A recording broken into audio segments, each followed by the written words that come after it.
Hello everyone, स्वागत है आप लोगों का ऑल एग्जाम प्लेस के यूट्यूब प्लेटफॉर्म पर। मेरा नाम है लोकेश गुप्ता। हम लोगों ने एक सीरीज शुरू की है जिसमें हम लोग असिस्टेंट प्रोफेसर के पीवाईक्यूज देख रहे हैं। यूजीसी नेट के जो हमारे टॉपिक रिलेटेड है असिस्टेंट प्रोफेसर में, उसके पीवाईक्यूज देख रहे हैं। तो ये सीरीज आप लोगों के लिए बहुत हेल्पफुल रहने वाली है। आपकी जो अभी पॉलिटिकल साइंस की जो एग्जाम्स है 2 अगस्त को, उसमें बहुत मदद करने वाली है। ठीक है, तो हम लोग आज जो बात करने वाले, यूनिट फर्स्ट हमारी चल रही थी। यूनिट फर्स्ट में हमने कुछ क्वेश्चंस इंडियन थिंकर्स के देखे थे। आज हम लोग बात करने वाले हैं यूरोपीय जो विचारक है उससे रिलेटेड ऑब्जेक्टिव और पीवाईक्यूज के बारे में। हम लोग थोड़ा सा आज के सेशन में बात करने वाले हैं। इस सेशन में आपको अदर स्टेट की जो पीवाईक्यूज है एमपीपीएससी द्वारा जो पुराने पेपर्स हैं उसके हमने पीवाईक्यूज में शामिल किए हैं। ठीक है, आप लोगों को जानकारी दे दूं कि यहाँ पर ऑल एग्जाम प्लेस पर आप लोगों के लिए नेट सेट और असिस्टेंट प्रोफेसर की क्लासेस शुरू हो चुकी है। ठीक है, जिसकी ऑफर प्राइस जो है वो 2999 है। और अभी अगर आप इस कोर्स को परचेस करते हैं तो ये 2000 प्लस जीएसटी में आपको मिल जाएगा। जीएसटी आपको अलग से पे करना पड़ेगा। इसमें आपको क्या क्या मिलेगा, तो live plus recorded lectures, notes, test, practice व study material, expert faculty, doubt session, और इसके अलावा ऑल सब्जेक्ट्स के यहाँ पर अवेलेबल होंगे। वैलिडिटी 12 महीने रहेगी। साथ ही जानकारी ये है कि आपको यहाँ पर एक कोर्स के प्राइस में 3 चीजें अवेलेबल हो रही है, नेट सेट और असिस्टेंट प्रोफेसर। ठीक है, तो शुरू करें आज का सेशन। फिर हम लोग आज के सेशन का पहला प्रश्न देखिएगा आप लोग। आज के सेशन का पहला प्रश्न है जो मध्य प्रदेश असिस्टेंट 2018 में आया हुआ प्रश्न है। कार्ल मार्क्स के अनुसार राज्य निम्नलिखित में से क्या है। 4 ऑप्शंस दिए गए हैं। एक देवीय संस्था, एक प्राकृतिक विकास, वर्ग शोषण का एक यंत्र, या कल्याणकारी निकाय। ये पूछा गया प्रश्न है भाई 2018 में। तो अब बताइए, कार्ल मार्क्स के अनुसार राज्य निम्नलिखित में से क्या है। According to Karl Marx the state is which of the following. Options क्या है। एक divine institution, a natural growth, an instrument of class exploitation, और ए वेलफेयर बॉडी। तो इसका आंसर रहेगा सी, वर्ग शोषण का यंत्र। तो कार्ल मार्क्स ने राज्य को क्या कहा है, वर्ग शोषण का यंत्र। इसीलिए वो राज्य विहीन और समाज विहीन सोसाइटी की स्थापना करने की बात करते हैं, जिसको आप बोलते हैं साम्यवाद। तो यहाँ पर कार्ल मार्क्स के अनुसार राज्य कोई कल्याणकारी संस्था नहीं है, बल्कि ये अमीरों द्वारा गरीबों के शोषण और उन्हें नियंत्रण में रखने का एक साधन मात्र है। अगला प्रश्न देखिएगा, इसने यह परिकल्पना की थी कि एक राजनीतिक तंत्र के रूप में उदारवादी लोकतंत्र शासकों के शासितों के प्रति जवाबदेहिता सुनिश्चित करेगा। ये भी एमपीपीएससी असिस्टेंट प्रोफेसर 2024 का एक प्रश्न है। तो किसने यह कहा था कि एक राजनीतिक तंत्र के रूप में उदारवादी लोकतंत्र शासकों की शासितों के प्रति जवाबदेहिता सुनिश्चित करेगा। ऑप्शन है John Stuart Mill, John Locke, Jeremy Bentham, या फिर जीन जैक्स रूसो। बताइए भाई इसका आंसर क्या रहेगा। Who envisaged that liberal democracy as a political apparatus would ensure the accountability of the governor to the governed। Options है जेस Mill, John Locke, Jeremy Bentham, Jean Jacques Rousseau. क्या रहेगा इसका आंसर, बताओ भाई जल्दी से कमेंट करके। क्या आंसर रहेगा इसका भाई। इसका सही आंसर रहेगा सी, बेंथम का स्टेटमेंट है। और बेंथम उपयोगितावाद के जनक है। उनका मानना था कि लोकतंत्र व नियमित चुनाव ही वह माध्यम है जिसके द्वारा शासकों को जनता के प्रति रिस्पॉन्सिबल बनाया जा सकता है। तो यहाँ पर बेंथम साहब का कहना क्या है कि लोकतंत्र और नियमित चुनाव, लोकतंत्र की वैसे भी खासियत नियमित चुनाव होती है। लोकतंत्र तभी है जब रेगुलर, निष्पक्ष और पारदर्शी तरीके से चुनाव हो, तभी जाके शासन को जनता के प्रति रिस्पॉन्सिबल बनाया जा सकता है, ताकि अधिकतम व्यक्तियों का अधिकतम सुख सुनिश्चित हो सके। अगला प्रश्न देखिए, राजा यानी प्रिंस को यह सलाह किसने दी थी कि प्रेम किए जाने की तुलना में भयभीत किया जाना अधिक सुरक्षित है। तो राजा को यह सलाह किसने दी है कि प्रेम किए जाने की तुलना में भयभीत किए जाना अधिक सुरक्षित है। ये एमपीपीएससी असिस्टेंट प्रोफेसर 2017 का प्रश्न है। ऑप्शन है Thomas Hobbes, Niccolo Machiavelli, Jean बोंदा, या फिर जेस मिल। क्या रहेगा इसका आंसर भाई। राजा को यह सलाह किसने दी कि प्रेम की तुलना में भयभीत किया जाना अधिक सुरक्षित है। और यही पॉलिसी सरकारें अपनाती है, ध्यान रखना। भयभीत करके राज करना, डराना किसी चीज। इसका आंसर रहेगा बी मैकियावेली का स्टेटमेंट है ये। मैकियावेली ने अपनी पुस्तक द प्रिंस में पॉलिटिकल रियलिज्म माने व्यवहारिक राजनीति के तहत राजा को ये सलाह दी थी। उनका मानना था कि मानव स्वभाव से स्वार्थी होता है, इसलिए प्रजा का डर राजा को विद्रोह से बचाने में प्रेम से ज्यादा कारगर साबित होता। नेक्स्ट प्रश्न है, तो ये सेट 2017 में पूछा गया इसी टॉपिक से। प्राकृतिक अवस्था में मानव जीवन एकाकी, दीन, अपवित्र, पार्श्विक व अल्पायु था। यह प्रसिद्ध कथन किस विचारक का है? The life of man in the state of nature was solitary, poor, nasty, brutish, short. Whose famous statement is this? Options हैं John Locke, Thomas Hobbes, Jean Jacques Rousseau, Jeremy Bentham. बताइए भाई, प्राकृतिक अवस्था में मानव जीवन एकाकी, दीन, अपवित्र, पार्श्विक व अल्पायु था। यह स्टेटमेंट किसने दिया, ये बताना है। जल्दी से कमेंट करो सब लोग। ऑप्शंस क्या क्या है ध्यान से एक बार सुन लो। John Locke, Thomas Hobbes, Jean Jacques Rousseau और जेरेमी बेंथम, है ना। क्या रहेगा इसका आंसर भाई? इसका आंसर रहेगा थॉमस हॉब्स। तो हॉब्स ने अपनी पुस्तक लेविथॉन में प्राकृतिक अवस्था का नकारात्मक वर्णन किया है। मानो उन्होंने प्राकृतिक अवस्था को नकारात्मक रूप से माना है और ये भय और युद्ध की स्थिति थी। इनका कहना है कि यहाँ कोई कानून व्यवस्था ना होने से जीवन अत्यंत कष्टकारी था। ठीक है, चल नेक्स्ट प्रश्न देखिए। अगला प्रश्न है यूजीसी नेट 2021 का प्रश्न है। साम्यवाद का अर्थ है सोवियत सत्ता प्लस पूरे देश का विद्युतीकरण। ये प्रसिद्ध परिभाषा किस विचारकों की? तो साम्यवाद का अर्थ क्या है? सोवियत सत्ता प्लस पूरे देश के विद्युतीकरण। ये प्रसिद्ध परिभाषा किस विचारक ने दी? ऑप्शंस हैं Karl Marx, Lenin, Joseph Stalin या माओ से तुंग या माओ जेडोंग जिसको आप बोलते हैं। क्या ऑप्शंस है रहेगा इसका? सही आंसर बताओ जल्दी से, क्या रहेगा भाई? Communism is the Soviet power plus the electrification of the whole country. Which thinker give this famous definition? 2021 में ये प्रश्न पूछा जा चुका है। Karl Marx, Lenin, Joseph Stalin, Mao Tse Tung. तो इसका सही आंसर रहेगा बी, लेनिन का स्टेटमेंट है। रूसी क्रांति के जनक लेनिन ने सोवियत संघ के विकास के शुरुआती दिनों में आधुनिक तकनीकी उद्योगों, बिजली के विस्तार को साम्यवाद की सफलता के लिए अनिवार्य माना था। अगला प्रश्न है एनार्की, स्टेट एंड यूटोपिया। इस पुस्तक के लेखक कौन है जिन्होंने यहाँ पर स्वच्छातंत्रवाद के प्रमुख विचारक रहे? ये भी यूजीसी नेट 2022 का प्रश्न है। तो एनार्की, स्टेट एंड यूटोपिया, ये पुस्तक के लेखक आपको बताना है जो स्वेच्छातंत्रवाद के प्रमुख विचारक है। Who is the author of the book Anarchy, State and Utopia, a core text of libertarianism? Options है John Rawls, Robert Nozick, Friedrich Hayek या चार्ल्स टेलर। क्या रहेगा भाई इसका आंसर? बताओ क्या रहेगा इसका आंसर भाई, जल्दी से कमेंट करो। एनार्की, स्टेट एंड यूटोपिया, इस पुस्तक के लेखक आपको बताने हैं। ठीक है, इसका सही आंसर देखिए। इसका सही आंसर क्या रहेगा? इसका सही आंसर रहेगा बी, रॉबर्ट नोजिक। तो रॉबर्ट नोजिक ने इस पुस्तक में जॉन रॉल्स के कल्याणकारी न्याय सिद्धांत की आलोचना की और व्यक्ति की पूर्ण स्वतंत्रता और संपत्ति की सुरक्षा के लिए केवल मिनिमम स्टेट का समर्थन किया। अरस्तु के अनुसार, अगला प्रश्न है एमपी सेट का प्रश्न है, अरस्तु के अनुसार राज्य का उद्भव जीवन की बुनियादी आवश्यकताओं की पूर्ति के लिए हुआ है। मैंने राज्य बनाए ताकि व्यक्ति की जो बेसिक नीड्स है उसको फुलफिल कर सके।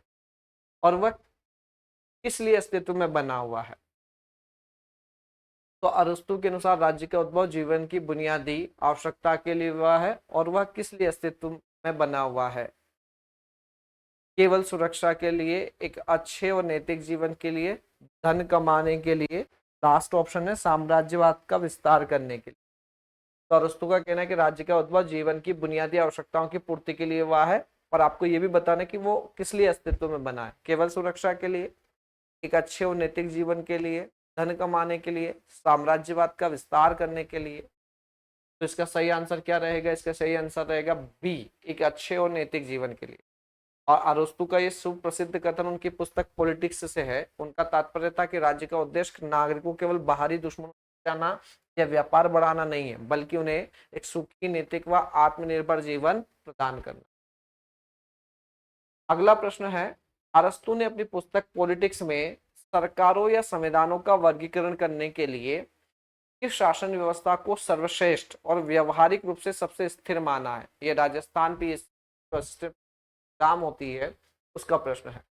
तो अरस्तु ने अपनी पुस्तक पॉलिटिक्स में सरकारों और संविधानों का वर्गीकरण के लिए किस शासन व्यवस्था को सबसे बेस्ट और व्यवहारिक रूप से स्टेबल माना है?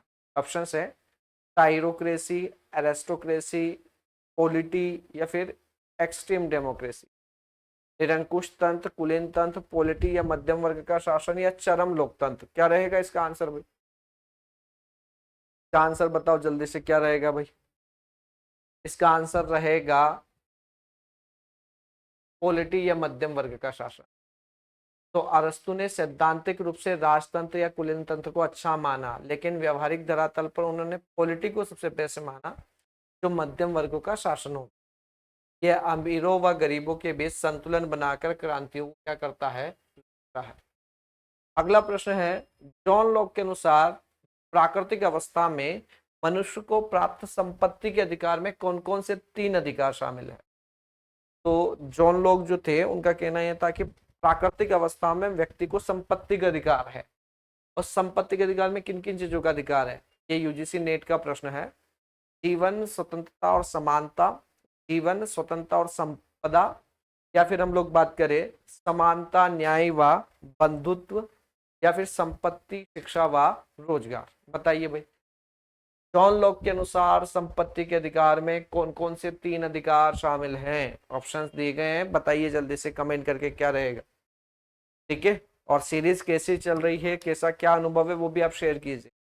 ठीक है, आप लोगों के लिए स्पेशली कि आप लोगों के यूजीसी नेट की एग्जाम में भी मदद करेगी, ये ध्यान रखना है, जो अभी दे रहे हैं या फिर आगामी जो टारगेट कर रहे हैं दिसंबर वाला नेट के एग्जाम में आपको मदद करेगा ये। तो आप लोगों की सारी एग्जाम्स में ये क्वेश्चंस हेल्प करने वाले हैं ना, बहुत अच्छे क्वेश्चंस हैं, पुराने पीवाईक्यूज हैं। इसका आंसर रहेगा बी, जीवन, स्वतंत्रता और संपदा या भूमि का अधिकार।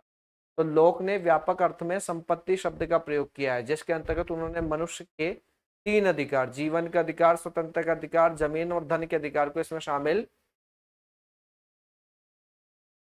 अगला प्रश्न है, रूसो के अनुसार जनरल विल वास्तव में समाज के नागरिकों की किस प्रकार की इच्छाओं का योग होती है? तो आपको बताना कि जो जनरल विल है, जो रूसो प्रतिपादित करते हैं, तो रूसो अपने सिद्धांत में सामान्य इच्छा का बड़ा बात करते हैं। तो ये सामान्य इच्छा नागरिकों की किस प्रकार की इच्छाओं का योग है? पहला ऑप्शन है नागरिकों की स्वार्थी इच्छाओं का योग है, नागरिकों की आदर्श व जन कल्याणकारी इच्छाओं का योग है, सी राजा की व्यक्तिगत इच्छा, या डी समाज के केवल अमीर वर्ग की इच्छा। तो ये जनरल व्हील समाज के किन मतलब जो है नागरिकों की किस प्रकार की इच्छाओं का योग है, आपको बताना है। बताइए बस जल्दी से, क्या रहेगा इसका आंसर? इसका आंसर रहेगा बी, नागरिकों की आदर्श व जन कल्याणकारी इच्छाओं का योग। अब रूसो ने जो इच्छा है उसको 2 भागों में बांटा। एक है एक्चुअल विल, ये एक्चुअल विल यथार्थवाद की बात करता है, माने जो स्वार्थी होती है, और एक होती है जनरल विल, जो नैतिक और जन कल्याण पर बेस्ड होती है। इन सभी वास्तविक और पवित्र इच्छाओं के योग को ही क्या कहा गया है? सामान्य। अगला प्रश्न है, जेएस मिल ने बेंथम के उपयोगितावाद के नारे, बेंथम का उपयोगितावाद का अधिकतम नारा क्या है? अधिकतम व्यक्तियों का अधिकतम कल्याण या सुख। इसने क्या महत्वपूर्ण संशोधन किया? तो आपको बताना, बेंथम का जो नारा था अधिकतम व्यक्तियों का अधिकतम सुख, इसमें संशोधन क्या किया है जेएस मिल ने, बताना है। नेट का प्रश्न है, what significant qualitative amendment did J S Mill make to Bentham utilitarianism doctrine of the greatest happiness of greatest number? Options हैं, उन्होंने सुखों के बीच गुणात्मक अंतर किया, बी उन्होंने उपयोगितावाद को पूरी तरह खारिज कर दिया, सी उन्होंने केवल शारीरिक सुखों को ही सर्वोच्च सुख माना, और उन्होंने मतदान को पूरी तरह बंद करने की वकालत की। बताइए जेएस मिल ने किस चीज में मतलब इनके जो नारा था या जो सिद्धांत उसमें क्या संशोधन? तो इसका आंसर रहेगा ए, उन्होंने सुखों के बीच गुणात्मक अंतर किया था। बेंथम साहब ने सुखों को एक ही तरह का माना था कि सुख सभी एक जैसे ही होते हैं, और मिल साहब ने कहा कि नहीं, सुख अलग अलग। बेंथम जहां केवल मात्रात्मक सुख मानते थे, वहीं मिल ने कहा कि सुखों में गुणात्मक अंतर भी है। उन्होंने प्रसिद्ध वाक्य कहा, एक संतुष्ट सुकर की तुलना में असंतुष्ट मनुष्य होना बेहतर है, और एक संतुष्ट मूर्ख की तुलना में असंतुष्ट सुकरात होना बेहतर है। तो यहाँ पर ध्यान रखना, उन्होंने सुखों में गुणात्मक अंतर किया है, जबकि बेंथम ने क्या किया है, मात्रात्मक अंतर किया। और उनका स्टेटमेंट भी याद रखिए कि एक संतुष्ट सुकर की तुलना में एक असंतुष्ट मनुष्य होना बेहतर है, और एक संतुष्ट मूर्ख की तुलना में असंतुष्ट सुकरात होना बेहतर। नेक्स्ट प्रश्न है, राज्य का मुख्य आधार शक्ति या बल नहीं है, बल्कि नागरिकों की सामान्य इच्छा या सहमति है। ये जो है पाश्चात्य दर्शन में ये विचार किसका है, ये आपको बताना है। तो क्या प्रश्न है, प्यार से सुन लेना। राज्य जो है शक्ति के बल पर नहीं टिका होता, ये नागरिकों की सामान्य इच्छा व सहमति पर टिका होता है। ये स्टेटमेंट किसने दिया है? ऑप्शन है Thomas Hobbes, Niccolo Machiavelli, T H. Green या कार्ल मार्क्स। क्या रहेगा इसका आंसर भाई? का आंसर क्या रहना चाहिए? का आंसर है ग्रीन, टी.एच. ग्रीन। तो ऑक्सफोर्ड आदर्शवाद के प्रमुख विचारक टी.एच. ग्रीन का एक अत्यंत प्रसिद्ध कथन है, इच्छा ना कि शक्ति राज्य का आधार है। नागरिकों की सामान्य इच्छा जो है वो राज्य की शक्ति का आधार है, ना कि अन्य कोई। उनके अनुसार राज्य सेना के डर से नहीं, बल्कि नागरिकों की सामान्य भलाई की इच्छा से टिका रहता है। अगला प्रश्न है, जॉन लॉक के अनुसार मनुष्य का प्राकृतिक कानून मूल रूप से किस मानवीय संकाय या तत्व पर निर्धारित आधारित होता है? तो जॉन लॉक के अनुसार मनुष्य का प्राकृतिक कानून मूल रूप से किस मानवीय संकाय या तत्व पर क्या होता है? आधारित होता है। According to John Locke, the natural law is fundamentally based on which human faculty और एलिमेंट। ऑप्शंस हैं केवल शारीरिक शक्ति पर, मानव विवेक और बुद्धि पर, राजा के लिखित आदेश पर या अंधविश्वास पर। तो मनुष्य का प्राकृतिक कानून मूल रूप से किस मानवीय संकाय या तत्व पर निर्भर करता है? इसका आंसर क्या रहेगा? इसका आंसर होना है बी, मानव विवेक व बुद्धि पर। तो लोग का मानना था कि प्राकृतिक कानून कोई हवाई बात नहीं है, बल्कि वह मानव के शरीर के भीतर छुपे या मानव के भीतर छुपे विवेक की आवाज है, जो मनुष्य को सिखाती है कि जब सब स्वतंत्र है तो किसी को दूसरे के जीवन, स्वास्थ्य या संपत्ति को नुकसान नहीं पहुंचाना चाहिए। ठीक है, नेक्स्ट प्रश्न देखिए। परिवार नागरिकता की प्रथम पाठशाला है और राज्य इसका अंतिम रूप। माने नागरिकता का पाठ पढ़ाने वाला पहला जो है वो कौन है? परिवार है, और अंतिम है राज्य। नागरिकता और परिवार के बीच ये नैतिक संबंध किस प्राचीन यूरोपीय विचारक ने स्थापित किया था? The family is the first school of citizenship and the state is it's final form. Which ancient European thinker established this moral connection between family and the state? Option है प्लेटो, अरस्तु, Thomas Hobbes, Jean Jacques Rousseau. बताओ भाई इसका answer क्या रहेगा? बताइए इसका सही आंसर दो। सही आंसर रहेगा अरस्तु। अरस्तु ने अपनी पुस्तक पॉलिटिक्स में ये बात कही थी। उन्होंने समाज के विकास का क्रम बताया। उनके अनुसार सबसे पहले परिवार आता है, परिवार के मिलने से गांव, गांव के मिलने से राज्य बनता है, सर्वोच्च संस्था। अगला प्रश्न है, जॉन लॉक ने मनुष्य के प्राकृतिक अधिकारों की रक्षा करने के लिए किस प्रकार के सामाजिक समझौते की परिकल्पना की थी? तो जॉन लॉक ने मनुष्य के प्राकृतिक अधिकारों की रक्षा करने के लिए किस प्रकार के सामाजिक समझौते की परिकल्पना की थी, ये बताना है। What type of social contract did John Locke to protect the natural rights of individuals? Options: पहला है केवल एक समझौता जिससे समाज व राज्य दोनों एक साथ बने। बी, दो समझौते, पहला जिससे नागरिक समाज बना, दूसरा जिससे सरकार बनी। तीसरा, राजा और प्रजा के बीच एक मौखिक वादा, कोई समझौता नहीं बल्कि देवीय विधान।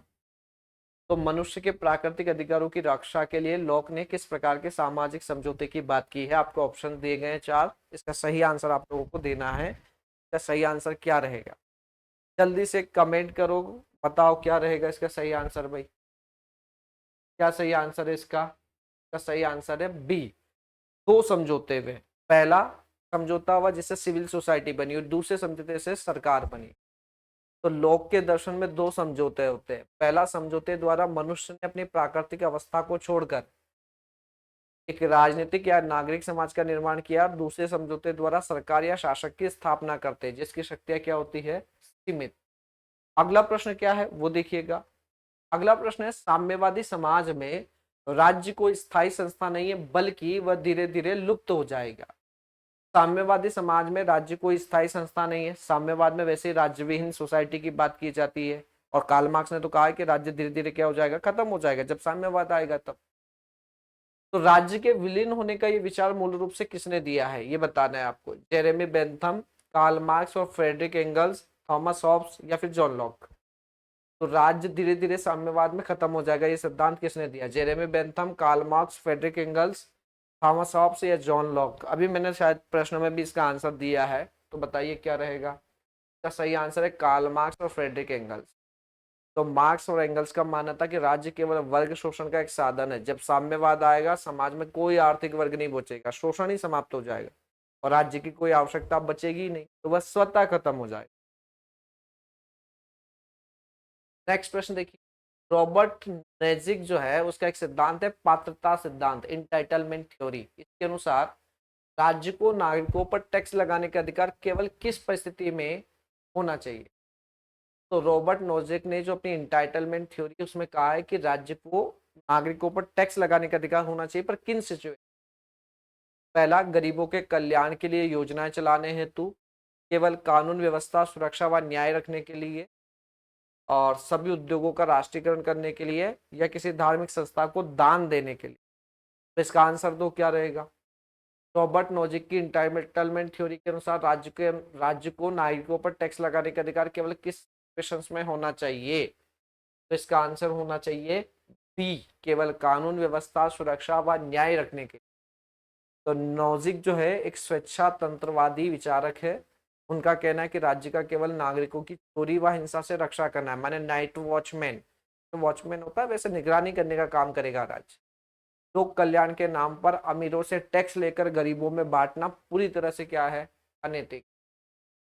अगला प्रश्न है, दार्शनिकों ने अब तक विश्व की केवल व्याख्या की है जबकि मुख्य कार्य इसे बदलना है।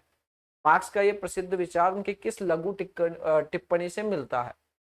तो दार्शनिकों ने अब तक केवल विश्व की व्याख्या की, हर दार्शनिक ने अपनी अपनी व्याख्या दी है, जबकि मुख्य काम तो है विश्व को बदलना। मार्क्स का विचार उनके किस लघु टिप्पणी से मिलता है। ऑप्शंस हैं, आपको बताना है यहाँ पर। दास कैपिटल ऑप्शन दिया गया है, कम्युनिस्ट मैनिफेस्टो दिया गया है, थीसिस ऑन फायरबाख, या फिर द होली फैमिली, पवित्र परिवार। इन चार ऑप्शन में क्या सही रहेगा ये आपको बताना है। ध्यान रखना है सारे प्रश्न कहीं ना कहीं पूछे गए हैं यूरोपीय थिंकर से संबंधित, और हमने सिर्फ असिस्टेंट प्रोफेसर वाले ही नहीं लिए। अदर किसी एग्जाम्स में भी अगर आपके यूरोपियन थिंकर के क्वेश्चंस हैं, पूछे गए हैं अच्छे, तो वहां से हमने उठाए सारे प्रश्न। बताओ इसका आंसर भी। इसका सही आंसर रहेगा सी, थीसिस ऑन फायरबाख। तो कार्ल मार्क्स ने 1845 में लिखी अपनी लघु टिप्पणी थीसिस ऑन फायरबाख में ये बात कही थी, जहां उन्होंने केवल किताबी दार्शनिक ज्ञान के स्थान पर क्रांतिकारी व्यवहारिक क्रिया इस पर बल दिया। अगला प्रश्न है, रूसो की जनरल विल वास्तव में हॉब्स का शीर्ष विहीन लेवियथान है। ये प्रसिद्ध आलोचना रूसो के संदर्भ में किसने की थी। तो रूसो की जो जनरल व्हील है वो हॉब्स का क्या है, बिना सर का जो लेवियथान है वो है। ये प्रसिद्ध आलोचना रूसो के सिद्धांत की किसने की, डनिंग, वेपर, सेबाइन या लास्की। बताइए भाई इसका आंसर क्या रहेगा। तो इसका सही आंसर रहेगा वेपर ने ये व्याख्या की है। तो सीएल वेपर ने रूसो की आलोचना करते हुए कहा था, उनका तात्पर्य था कि रूसो की सामान्य इच्छा भी हॉब्स का जो राजा है लेवियथान उसकी तरह ही पूरी तरह से निरंकुश व शक्तिशाली है, बस फर्क इतना सा है कि उस पर कोई चेहरा दिखाई नहीं देता। अगला है प्रश्न, प्लेटो ने अपनी द रिपब्लिक में न्याय को किस रूप में परिभाषित किया। तो how did Plato define justice in his famous books the Republic. Options, न्यायालय द्वारा अपराधियों को दंड देना, बी, समाज के प्रत्येक वर्ग द्वारा अपने निर्धारित कर्तव्यों का पालन करना, दूसरों के कार्यों में इंटरफेयर ना करना, सी, अमीर व गरीब के बीच धन का समान बंटवारा, या डी राजा के आदेशों का आंख मूंद कर पालन करना। तो प्लेटो ने अपनी पुस्तक द रिपब्लिक में न्याय को किस में डिफाइन किया है? देखिए, प्लेटो ने यहाँ पर कहा है कि हर वर्ग अपना काम ईमानदारी से करे, एक दूसरे काम में इंटरफेयर ना करे, तो उस राज्य में क्या स्थापित होगा? न्याय। तो इसका आंसर होगा बी। समाज के प्रत्येक वर्ग द्वारा अगर अपना निर्धारित कार्य करे, दूसरों के कार्यों में इंटरफेयर ना करे, तो ऑटोमेटिक न्याय स्थापित होगा। तो समाज के 3 वर्ग उन्होंने बताया, क्या क्या? शासक, सैनिक और उत्पादक। इन तीनों के अपने अपने गुण हैं। शासक वर्ग का गुण है विवेक, सेना का साहस, उत्पादक का तृष्णा। जब ये अपना अपना कार्य अच्छे से करते हैं, तो काम में इंटरफेयर नहीं करते, तो ऑटोमेटिक उस राज्य में क्या स्थापित होगा? अगला प्रश्न है, टीएच ग्रीन के अनुसार राज्य का मुख्य कार्य बाधाओं को बाधित करना है, हिंडरिंग द हिंड्रेंस। में बाधाएं मुख्य रूप से क्या है? तो टीएच ग्रीन का कहना कि राज्य का मुख्य कार्य क्या है? बाधाओं को बाधित करना। तो बाधाएं क्या है ये बताना है। पहला, पड़ोसी राज्य की सेनाएं, या बी मनुष्य के नैतिक विकास में आने वाली रुकावटें जैसे अज्ञानता, गरीबी, नशाखोरी, सी केवल व्यापार पर लगने वाले टैक्स, डी अदालतों के कठोर नियम। तो बताइए इसका सही आंसर क्या रहेगा? इसका सही आंसर रहेगा मानव के नैतिक विकास में आने वाली रुकावटें जैसे अज्ञानता, गरीबी व नशाखोरी। ठीक है, तो ग्रीन सकारात्मक उदारवाद के प्रवर्तक थे। उनका मानना था कि राज्य व्यक्ति को सीधे अच्छा या नैतिक नहीं बना सकता, लेकिन वह उन सामाजिक बुराइयों को दूर कर सकता है जो व्यक्ति के नैतिक विकास को रोकती। अगला प्रश्न है, समुदायवाद दर्शन के अनुसार उदारवाद की सबसे बड़ी भूल क्या है? तो आपको बताना, समुदायवाद के अनुसार उदारवाद की सबसे बड़ी भूल क्या है? ऑप्शन है उद्योगों का समर्थन करना, या फिर व्यक्ति को समाज व संस्कृति से पूरी तरह स्वतंत्र या अलग मान लेना, डी अंतरराष्ट्रीय संधियों पर हस्ताक्षर करना, या फिर सेना को मजबूत करना। तो बताइए समुदायवाद के अनुसार उदारवाद की सबसे बड़ी भूल क्या है, ये आपको बताना है। बताइए जल्दी से कमेंट करके इसका आंसर क्या रहेगा। इसका आंसर रहेगा बी, व्यक्ति को समाज व संस्कृति से पूरी तरह स्वतंत्र या अलग मान लेना। जबकि व्यक्ति समाज का ही हिस्सा है, समाज से अलग कैसे रह सकता है ना? समुदायवाद तो समुदाय या समाज को लेकर चलता है, पूरे समाज कल्याण की बात करता है, ना कि व्यक्ति। तो व्यक्ति को समाज व संस्कृति से पूरी तरह स्वतंत्र मान लेना, ये उदारवाद की एक भूल है। समुदायवादी विचारकों जैसे माइकल सेंडलिन का तर्क था कि उदारवाद व्यक्ति को कोरा कागज या आबादित मान लेता है। हकीकत में मनुष्य की भाषा, नैतिक मूल्य और पहचान हमेशा उसके कम्युनिटी और परिवार के भीतर ही निर्मित। तो व्यक्ति समाज से, समाज के कल्याण में ही व्यक्ति का कल्याण निहित है, ये समुदायवाद का मेन कॉन्सेप्ट है। और व्यक्ति के कल्याण में समाज के कल्याण, ये उदारवाद मानता है। अगला प्रश्न है, सभी पाश्चात्य दर्शन प्लेटो के विचार पर लिखी गई कुछ टिप्पणियां मात्र हैं। तो सभी पाश्चात्य दर्शन प्लेटो के विचारों पर लिखी गई कुछ टिप्पणियां हैं। प्लेटो के महत्व को दर्शाने वाला यह प्रसिद्ध स्टेटमेंट किस आधुनिक दर्शन का है, दार्शनिक का है, ये बताना है। तो सारा जो वेस्टर्न हम लोग बात कर सकते हैं यहाँ पर फिलोसफी है, वो क्या है? प्लेटो के विचारों पर लिखी गई। यहाँ पर फुट नोट्स हैं, टिप्पणियां हैं। ये स्टेटमेंट किसने दिया ये बताना है। कार्ल पापर, A and white head, बर्टेल्ट, Russell, Leo, straws. बताओ भाई क्या होना चाहिए इसका आंसर? इसका सही आंसर है D, A and white head. तो 20वीं सदी का प्रसिद्ध ब्रिटिश गणितज्ञ और दार्शनिक अल्फ्रेड नॉर्थ व्हाइट हेड ने प्लेटो की दर्शन की व्यापकता को देखकर ये बात कही थी। उनका कहना था कि राजनीति और दर्शन का ऐसा कोई विषय नहीं है जिसकी शुरुआत प्लेटो ने ना की हो। अगला प्रश्न देखते हैं, और अरस्तु से जुड़ा हुआ है। अरस्तु ने शासन व्यवस्था के जिस व्यवहारिक रूप को पॉलिटी कहा है, वह वास्तव में किन दो विकृत शासन प्रणालियों का एक संतुलित व मध्यम विषय है? तो यहाँ प्रश्न ये है कि अरस्तु ने जो पॉलिटी का सिद्धांत दिया है वो किन दो शासन प्रणालियों का मिश्रण है, ये आपको बताना है। राजस्थान पीएससी की जो असिस्टेंट प्रोफेसर की एग्जाम है उसमें ये पूछा जा चुका है। ऑप्शन है राजतंत्र प्लस कुलीन तंत्र, बी धनिक तंत्र प्लस लोकतंत्र, सी निरंकुश तंत्र व भीड़ तंत्र, और डी सामंतवाद व समाजवाद। क्या रहेगा इसका आंसर भाई? तो इसका सही आंसर रहने वाला है डी, धनिक तंत्र और लोकतंत्र का मिक्सअप है पॉलिटी। तो अरस्तु का मानना था कि शुद्ध धनिक तंत्र माने ओलिगार्फी केवल अमीरों का स्वार्थी शासन, वही लोकतंत्र क्या है, सिर्फ एक गरीबों का अनियंत्रित शासन, ये दोनों ही अनस्टेबल है। इन दोनों के दुर्गुणों को मिलाकर एक नई मध्यम वर्ग को सत्ता देकर जो पॉलिटी बनती है वही समाज का सबसे स्थिर व्यवहारिक रूप। ठीक है, तो ये आज का सेशन हम लोग यहीं ओवर कर रहे हैं। आई होप आपको ये वीडियोस पसंद आ रहे होंगे, आपकी तैयारी में एक नई दिशा आपको ये प्रोवाइड करेंगे। आप लोगों को जानकारी दे देता हूं मैं यहाँ पर, ऑल एग्जाम प्लेसेस पे आपकी क्लासेस है। ठीक है, नेट सेट असिस्टेंट प्रोफेसर की, तो जो बच्चा इंटरेस्टेड है मेरे साथ पॉलिटिकल साइंस की तैयारी करना चाहता है वो इसको ज्वाइन कर सकते हैं। इसकी फीस मैंने बता दी है 2999 है, और अभी ऑफर में आपको ये 2000 प्लस जीएसटी में आपको अवेलेबल हो जाएगा। तो देर ना करें, ढूंढना जो है आप अवश्य यहाँ पर ऑल एग्जाम प्लेस के साथ जुड़िए। आपको बहुत सारी चीज़ें यहाँ पर अवेलेबल होने वाली है। नेट सेट और असिस्टेंट प्रोफेसर एक ही कोर्स में 3 चीज़ें मिल, ठीक है। और कमेंट्स के माध्यम से अपने एक्सपीरियंस जरूर शेयर करिएगा, जो भी आपके एक्सपीरियंस रहे क्लासेस के बारे में। ठीक, चलिए मिलते हैं हम नेक्स्ट सेशन में। बने रहिए ऑल एग्जाम प्लेस के साथ। धन्यवाद।